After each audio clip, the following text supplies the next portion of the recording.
बदलाव की बातें हो रही हैं। बदलाव के लिए एक बदलाव यात्रा शुरू होने जा रही है। आम आदमी पार्टी बदलाव यात्रा शुरू करने जा रही है। हरियाणा के 4 अलग अलग कोनों से ये बदलाव यात्रा शुरू होगी। फिलहाल सीनियर वाइस प्रेसिडेंट अनुराग ढांडा हमारे साथ। ढांडा साहब, कल से बदलाव यात्रा की शुरुआत कर रहे हैं। देखिए, हरियाणा के अंदर ये बहुत बड़े बदलाव की शुरुआत है। ये सिर्फ एक यात्रा नहीं है। हरियाणा के लोगों की उम्मीदें जो वो आज तक ना भारतीय जनता पार्टी से पूरी कर पाए, ना कांग्रेस से पूरी कर पाए, ये उन उम्मीदों की यात्रा है। कल से हम इसको शुरू कर रहे हैं। हमारे पास ऑलरेडी कॉल्स आने शुरू हो गए हैं। बहुत सारे युवा इस बदलाव में शामिल होना चाहते हैं।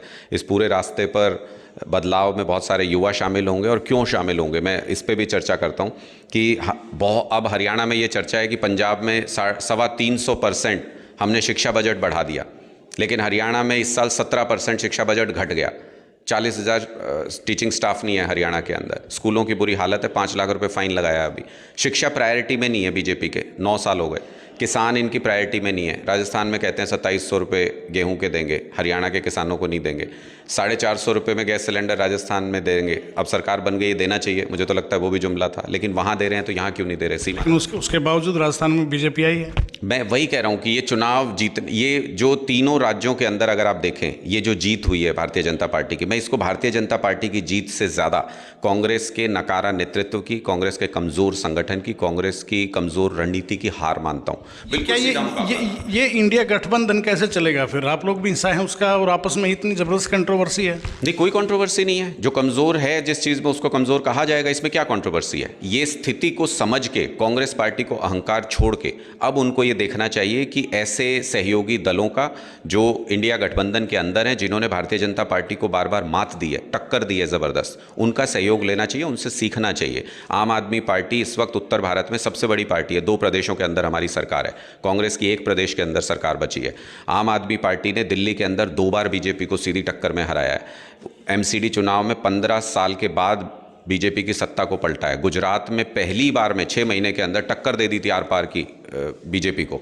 तो कांग्रेस को सीखना चाहिए। हम लोगों को मौका देना चाहिए, हम लोगों को ज़्यादा स्पेस देना चाहिए। दूसरे जो सहयोगी दल हैं उनको ज़्यादा स्पेस देना चाहिए। अब हमने तो पूरा स्पेस दे दिया था 3 राज्यों में। कोई भी सहयोगी दल ने कुछ नहीं किया तीनों राज्यों में, सिर्फ कि कांग्रेस सीधे मुकाबले में हरा दे, उसमें भी नहीं हरा पाए। तो इसका मतलब इनके बस की नहीं है। हरियाणा की गली गली में ये चर्चा हो रही है कि कांग्रेस के अब बस की नहीं है बीजेपी को हराना, इसलिए अब उनको नया विकल्प चाहिए। लोग इसलिए तो आम आदमी पार्टी की तरफ देख रहे हैं। लोग इसलिए कांग्रेस लड़ना नहीं चाह रही या लड़ नहीं पा रही है? नहीं, कांग्रेस के अंदर ना तो अब वो इच्छा शक्ति बची, ना उनके पास वो नीतियां बची हैं, ना वो नेतृत्व बचा है, ना वो संगठन शक्ति बची है। अब शीतल मान जी जैसे जो युवा साथी हैं, इन्होंने कांग्रेस में काम किया है, बहुत लंबे अरसे तक जनरल सेक्रेटरी रही है महिला कांग्रेस की। वहाँ पे उम्मीदें पूरी नहीं हुई, तभी तो आम आदमी पार्टी के साथ जुड़े हैं। वहाँ का कार्यकर्ता परेशान है, लोग परेशान हैं। वहाँ पे जो लोगों को उम्मीदें, अब भूपेंद्र हुड्डा जी जगह जगह जाते हैं, अब कह रहे हैं 300 यूनिट बिजली फ्री दे दूंगा। दे देते ना यार अपने टाइम में, 10 साल रहे तो थे। नहीं दिया, इसलिए लोगों को पता है ये कुछ नहीं करेंगे। इसलिए आम आदमी पार्टी बहुत तेज़ी से हरियाणा के अंदर बाउंस कर रही है। क्या लगता है बदलाव यात्रा बदलाव कर पाएगी? बदलाव यात्रा 2024 के हरियाणा के अंदर होने वाले बहुत बड़े बदलाव की नींव रखेगी। इसके बाद हम एक बहुत बड़ी रैली अरविंद केजरीवाल जी की करने वाले हैं, वहाँ से शंखनाद कर देंगे हरियाणा के चुनाव का। मुझे उम्मीद है कि 90 की 90 विधानसभाओं में हमको ज़बरदस्त समर्थन मिलने वाला है। इस बदलाव यात्रा के बाद आप देखेंगे कि हरियाणा का पॉलिटिकल सिनेरियो पूरी तरह से बदल जाएगा। हरियाणा विधानसभा का सेशन शुरू होने जा रहा है। देखिए, विधानसभा के अंदर तो सारे बीजेपी के ही बैठे हैं। मैं ये कहता हूँ, कांग्रेस के जो 32 विधायक हैं, 31-32 विधायक हैं, उन्होंने क्या किया आज तक? विपक्ष की आवाज़ उठाई है कभी वहाँ पे? वहीं पे वो बैठते हैं, संदीप सिंह बैठते हैं उसी विधानसभा में भूपेंद्र हुड्डा जी बैठते हैं। कभी तो एक अगर आपका विधायक या सांसद भी हो तो ऐसे मुद्दे के ऊपर विधानसभा नहीं चलनी चाहिए। जब तक ऐसा व्यक्ति बैठा हुआ है, उसकी विधानसभा के लोग उसको भगा रहे हैं, संदीप सिंह को गाँव से घेर घेर के भगा रहे हैं उसको, लेकिन विधानसभा में बैठते हैं, वो विधानसभा में सीना चौड़ा करके वहाँ पर बैठे हुए हैं। तो क्या फ़ायदा ऐसे विपक्ष का 30-31 विधायक लेके? आप एक बात नहीं मनवा पाए पिछले 9 साल में। आप मुझे बता दो, आपको कोई याद आता है एक मुद्दा जो कांग्रेस पार्टी ने उठाया और मनवा लिया सरकार से?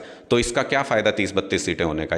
मैं इसलिए मानता हूँ हरियाणा विधानसभा में आज के दिन में सारे बीजेपी के हैं। हुड्डा साहब वाले भी बीजेपी के हैं, और जो बीजेपी के हैं वो तो बीजेपी के हैं ही, और जो जेजेपी के हैं उनकी चाबी बीजेपी के हाथ में है। तो इसलिए बीजेपी अपने ही विधायकों के साथ बैठी है विधानसभा में। अगली विधानसभा में एक भी बीजेपी का नहीं मिलेगा। इस तरीके के हालात पैदा कर देंगे। ये बड़ी बात कह रहे हैं आप। बिल्कुल बड़ी बात कह रहा हूँ। लोग त्रस्त हैं बुरी तरह से। भाजपा ने जातिवाद की हद कर दी, भाजपा ने धर्म के नाम पर राजनीति की हद कर दी, भाजपा ने हरियाणा के सारे स्कूल स्कूल बर्बाद कर दिए, भाजपा ने सारे अस्पताल बर्बाद कर दिए। वो रेवाड़ी वाले अभी तक एम्स का इंतज़ार कर रहे हैं। प्रधानमंत्री जी भी कुछ भी झूठ बोल जाते हैं, यहाँ वाले तो हैं ही उनसे बड़े झूठे। अमित शाह जी के सामने मुख्यमंत्री जी ने ऐलान किया था तीर्थ यात्रा कराएंगे, पता नहीं कहाँ है तीर्थ यात्रा।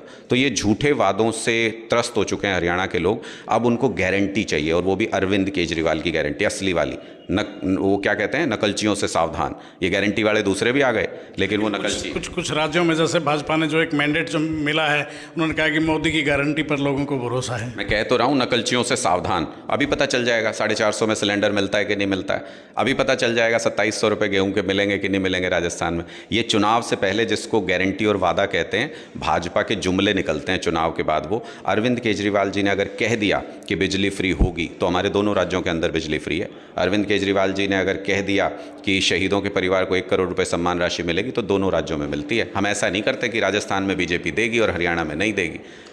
कल एक संसद में एक बड़ा विचित्र किस्म का घटनाक्रम देखने को मिला है, आप कैसे देखते हैं इस घटना को? मुझे लगता है कि ये सुरक्षा में बहुत बड़ी चूक है, और ये क्या कोइंसिडेंस ही है महज कि भारतीय जनता पार्टी के समय में ही 2 बार संसद पे अटैक हुआ है। 2 ही बार हुआ है, और दोनों बार भारतीय जनता पार्टी के समय में हुआ है। ये तो कहते हैं कि हम देश की सुरक्षा में ये करते हैं वो करते हैं, इसका मतलब ये अंदर से इन्होंने सुरक्षा को खोखला कर दिया देश की। संसद सबसे सुरक्षित जगह है, संसद से हमारा लोकतंत्र चलता है। ये जो हमला हुआ, ये लोकतंत्र के ऊपर सीधे तौर पर हमला है। मुद्दे चाहे जो भी हों, बात चाहे वो जो भी कह रहे हो, उसको कहने का एक तरीका होता है। मैं इसमें सबसे बड़ा जिम्मेदार अगर किसी को मानता हूं तो भारतीय जनता पार्टी को, उनकी सरकार को। ये सुरक्षा में बहुत बड़ी चूक है, इसकी पूरी जांच होनी चाहिए। आप देखिए बीजेपी एमपी के ही पास लेके आए थे वो लोग, तो कैसे ये सब हो पाया, कैसे ये षड्यंत्र हुआ, इसकी पूरी जांच होनी चाहिए। बेरोजगारी जैसे मुद्दों की बात की हम लोगों ने। बेरोजगारी आज का सत्य है, सब देख रहे हैं उसको, लेकिन उसका जवाब लोकतंत्र से देंगे। हरियाणा के अंदर देखो बेरोजगारी की बुरी हालत है, और 2 लाख के आसपास सरकारी पद खाली पड़े हुए हैं। क्या करेंगे उसका खट्टर साहब 2 लाख का? अभी सरकार चली जाएगी उनकी 8-10 महीने में, तो 2 लाख पद ले जाके कहाँ ले जाएंगे उनको? तो इससे अच्छा भर देते उनको। 40 पेपर लीक हो गए, तरह तरह की भर्तियाँ। आप टीजीटी की देख लो 7400 पद के लिए, वो रिजल्ट ही नहीं आया। आप ITI इंस्ट्रक्टर के देख लो 2000 पद के लिए भटकते फिर रहे हैं बच्चे, लेटर नहीं मिल रहा उनको। तो इस तरह की तमाम जो खामियां उन्होंने बेरोजगारी की इंतहा कर दी है। मैं इसीलिए मैंने शुरुआत इससे की कि बदलाव यात्रा में युवा जुड़ रहा है आम आदमी पार्टी के साथ, और युवा बदलाव करेगा हरियाणा के अंदर। शुक्रिया, बहुत बहुत शुक्रिया। तो ये थे अनुराग ढांडा, बड़ी तफसील से अपनी पार्टी की बात रखी, और संसद से लेकर अपनी बदलाव यात्रा तक के बारे में अपना विचार व्यक्त किया है। वीडियो जर्नलिस्ट नवीन कुमार के साथ देवेंद्र दांगी, रोहतक।